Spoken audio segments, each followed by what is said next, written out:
दोस्तों, लंदन के हिस्ट्री का सफर एक बड़े से सिटी से नहीं बल्कि एक छोटे से रोमन बस्ती से शुरू होता है।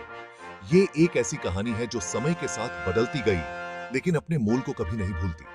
लगभग 43 एडी में एम्परर क्लॉडियस के नेतृत्व में रोमन्स ने थेम्स नदी के किनारे लॉन्डिनियम नाम की जगह बसाया। ये बसाती एक छोटी सी जगह थी, लेकिन इसका महत्व बहुत बड़ा था। ये जगह ट्रेड के लिए बहुत अच्छी थी और ब्रिटेन के अंदर जाने का एक रास्ता बनाती थी। रोमन्स ने यहां अपने व्यापार को बढ़ाया और इस जगह को एक महत्वपूर्ण ट्रेड सेंटर बना दिया। लॉन्डिनियम जल्दी ही एक बढ़ता हुआ पोर्ट सिटी बन गया, जहां एक शानदार बेसिलिका, फोरम और पब्लिक बाथ्स बने।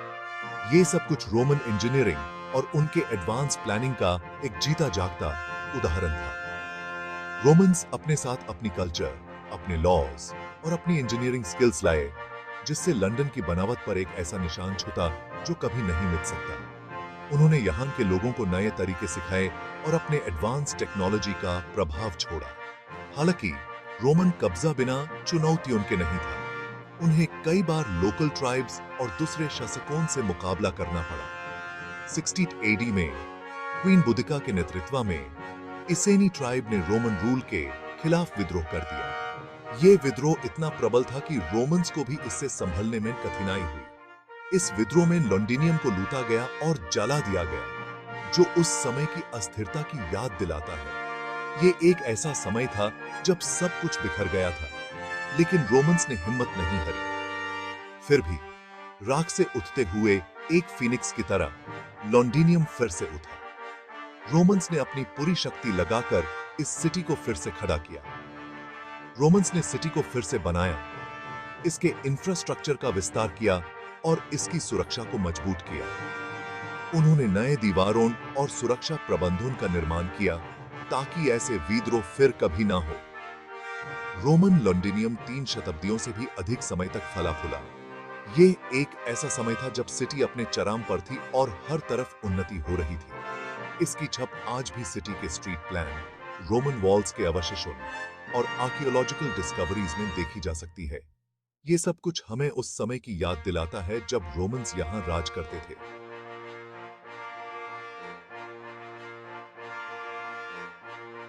हालांकि 5वीं शताब्दी एडी में रोमन्स ने ब्रिटेन छोड़ दिया, लेकिन लंदन के डीएनए पर उनका प्रभाव हमेशा के लिए रह गया, जिससे सिटी के फ्यूचर ग्रोथ और डेवलपमेंट का रास्ता तैयार हुआ।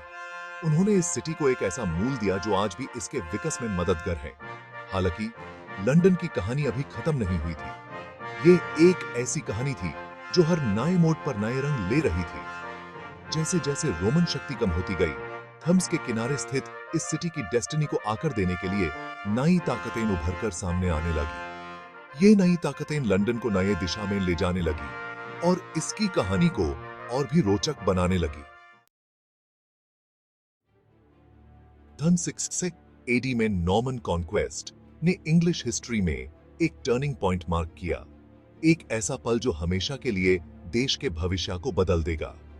और लंदन इस बदलाव के केंद्र में था, एक ऐसा शहर जो नए युग का प्रतिनिधित्व करेगा। हेस्टिंग्स के युद्ध में विजयी होने के बाद विलियम द कॉन्करर लंदन के स्ट्रैटेजिक और सिंबॉलिक इंपॉर्टेंस को समझता था। उसने ये समझा कि अगर लंदन को काबू में कर लिया जाए तो पूरे देश पर नियंत्रण पाना आसान हो जाएगा। उसने सिटी को सिक्योर करने में देर नहीं की, हालांकि उसने सीधे अटैक करने का फैसला नहीं किया। ये एक चतुराई भरा कदम था जो उसकी युद्ध नीति और समझदारी को दर्शाता है। इसके बजाय उसने अपनी आर्मी को लंदन के आसपास मार्च कराया, आसपास के इलाकों को बर्बाद कर दिया और उसके सप्लाई लाइंस को काट दिया। ये एक मनोबल तोड़ने वाला कदम था जो लंदन के लोगों को मजबूर करने के लिए था। अकेले और दारा हुआ सिटी के लीडर्स ने सरेंडर कर दिया और विलियम को बिना किसी और युद्ध के अपना मकसद हासिल हो गया।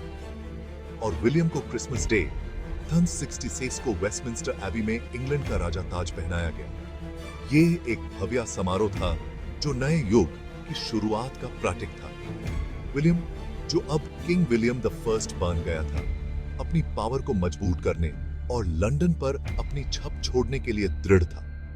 उसने अपने शासन को स्थापित करने के लिए कई कदम उठाए। उसने टावर ऑफ लंदन के निर्माण का आदेश दिया, जो उसके शक्ति और प्रभव का प्रतीक बन गया, जो सिटी के ईस्टर्न एज पर बना एक मजबूत पत्थर का किला था। यह किला न सिर्फ रक्षा के लिए था, बल्कि एक प्रभावशाली प्रतीक भी था। टावर ने कई उद्देश्यों को पूरा किया, एक शाही निवास, नॉर्मन पावर का प्रतीक और किसी भी संभावित विद्रोहियों के लिए एक कठोर चेतावनी। यह एक ऐसा केंद्र बन गया जो विलियम के शासन को दर्शाता था। नॉर्मन रूल के तहत लंदन ने महत्वपूर्ण बदलावों का अनुभव किया। शहर का रूप बदल गया और नए नियम और संस्कृति का प्रभाव दिखने लगा। वेस्टमिंस्टर, जो पहले से ही शाही महल का घर था, गवर्नमेंट के केंद्र के रूप में प्रमुखता प्राप्त की। ये एक नए प्रशासनिक केंद्र का उदय था। शहर की आबादी बढ़ी, नॉर्मन्स के आगमन और अधिक स्थिर और केंद्रीकृत शासन के साथ आने वाले आर्थिक अवसरों से प्रेरित व्यापार और व्यवसाय में भी वृद्धि हुई। नई इमारतें उभरी, जिन्हें अक्सर नॉर्मन्स द्वारा पसंद की जाने वाली भव्य रोमनेस्क स्टाइल में बनाया गया था। ये नए युग की भव्य इमारतें थी जो लंदन के नए रूप को दर्शाती थी। नॉर्मन कॉन्क्वेस्ट का लंदन पर गहरा और स्थायी प्रभाव पड़ा। शहर का हर कोना नए प्रभाव और बदलाव से प्रभावित हुआ। इसने शहर के गुरुत्वाकर्षण के केंद्र को पूर्व की ओर स्थानांतरित कर दिया, जो नए व्यापार और व्यवसाय के केंद्र बन गए। इंग्लैंड की निर्विवाद राजधानी के रूप में अपनी भूमिका को मजबूत किया और नए युग के नए सपनों को अपने अंदर समेट लिया और सदियों तक शाही संरक्षण और पावर स्ट्रगल्स का मंच तैयार किया, जिसने लंदन के डेस्टिनी को आकार दिया। ये शहर अब नए युग के नए सपनों का केंद्र बन गया था। The great fire of London, एक भयानक घटना जो शहर की याददाश्त में बस गई, 2 सितंबर 1666 को शुरू हुई। यह आग एक ऐसी घटना थी जिसने न केवल शहर की संरचना को बदल दिया, बल्कि इसके निवासियों के जीवन को भी हमेशा के लिए बदल दिया। पुडिंग लेन पर एक बेकर की दुकान में एक छोटी सी आग लगी, जो तेज हवाओं और ज्वलनशील इमारतों के निकट होने के कारण तेजी से फैल गई। यह छोटी सी चिंगारी जल्द ही एक विशाल आग में बदल गई, जिसने पूरे शहर को अपनी चपेट में ले लिया। आग 4 दिन और रात तक भड़कती रही, अपने रास्ते में आने वाली हर चीज को खा गई। इस दौरान लोग अपनी जान बचाने के लिए भागते रहे, लेकिन आग की लपटें इतनी तेज थीं कि कई लोग अपनी जान नहीं बचा सके।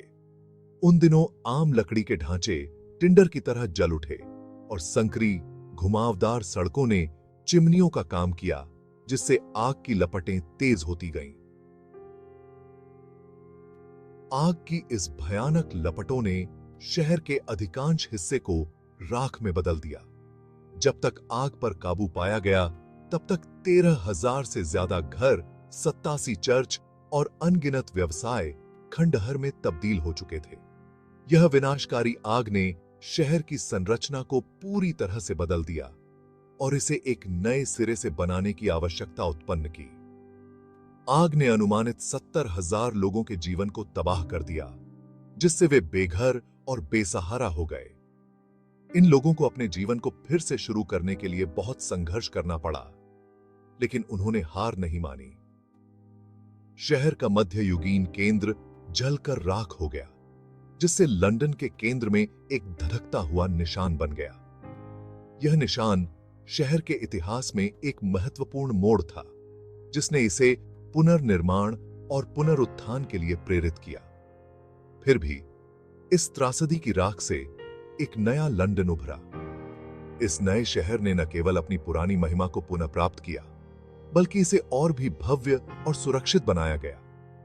हालांकि आग बहुत बड़े पैमाने पर एक आपदा थी, लेकिन इसने पुनर्निर्माण का अवसर भी प्रस्तुत किया। अवसर का लाभ उठाते हुए शहर ने अपने आप को एक नए रूप में ढाल लिया। एक दूरदर्शी वास्तुकार सर क्रिस्टोफर वेरेन को शहर को फिर से डिजाइन करने का काम सौंपा गया था। उन्होंने अपने अद्वितीय दृष्टिकोण और योजनाओं के माध्यम से शहर को एक नई दिशा दी। वेरेन के भव्य दृष्टिकोण में चौड़ी सड़कें, खुले स्थान और ईंट और पत्थर से बनी इमारतें शामिल थीं, जो आग के प्रति कम संवेदनशील सामग्री थी। इन नई संरचनाओं ने शहर को न केवल सुंदर बनाया, बल्कि इसे और भी सुरक्षित और टिकाऊ बनाया। ग्रेट फायर के बाद लंदन का पुनर्निर्माण अपने नागरिकों के लचीलेपन और इसके नेताओं की महत्वाकांक्षा का प्रमाण था। इस पुनर्निर्माण ने शहर को एक नई पहचान दी और इसे और भी मजबूत बनाया। आपदा, हालांकि विनाशकारी थी, अंततः एक अधिक आधुनिक, आग प्रतिरोधी और स्वस्थ शहर का मार्ग प्रशस्त किया। आज का लंदन उस समय की त्रासदी से उभरकर एक जीवंत और सुरक्षित शहर बन गया है, जो अपने इतिहास को संजोए हुए है और भविष्य की ओर अग्रसर है। ये बे इतिहास पाई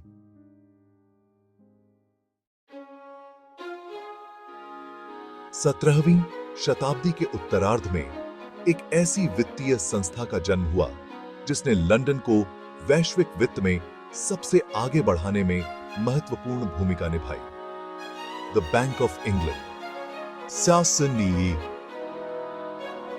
94 में स्थापित बैंक को शुरू में सरकारी कर्ज का प्रबंधन करने और फ्रांस के साथ चल रहे युद्ध को वित्त पोषित करने के लिए बनाया गया था। हालांकि यह जल्दी ही कुछ और महत्वपूर्ण में विकसित हो गया। बैंक ऑफ इंग्लैंड ने कागजी बैंकनोट पेश किए, जो उस समय एक क्रांतिकारी अवधारणा थी, जिसने बड़ी मात्रा में सोना या चांदी ले जाने के लिए अधिक कुशल और सुरक्षित विकल्प प्रदान किया। इस नवाचार ने न केवल लंदन में बल्कि पूरे इंग्लैंड में व्यापार को सुगम बनाया और आर्थिक विकास को प्रेरित किया। जैसे जैसे अन्वेषण, उपनिवेशीकरण और व्यापार के माध्यम से ब्रिटेन का वैश्विक प्रभाव बढ़ता गया, वैसे वैसे बैंक ऑफ इंग्लैंड का महत्व भी बढ़ता गया। यह सरकार का बैंकर बन गया, सार्वजनिक वित्त का प्रबंधन करता था और मुद्रा जारी करता था।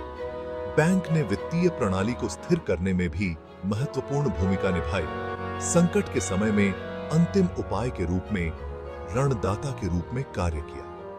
बैंक ऑफ इंग्लैंड की स्थापना ने वित्तीय केंद्र के रूप में लंदन के विकास में एक महत्वपूर्ण मोड़ को चिह्नित किया।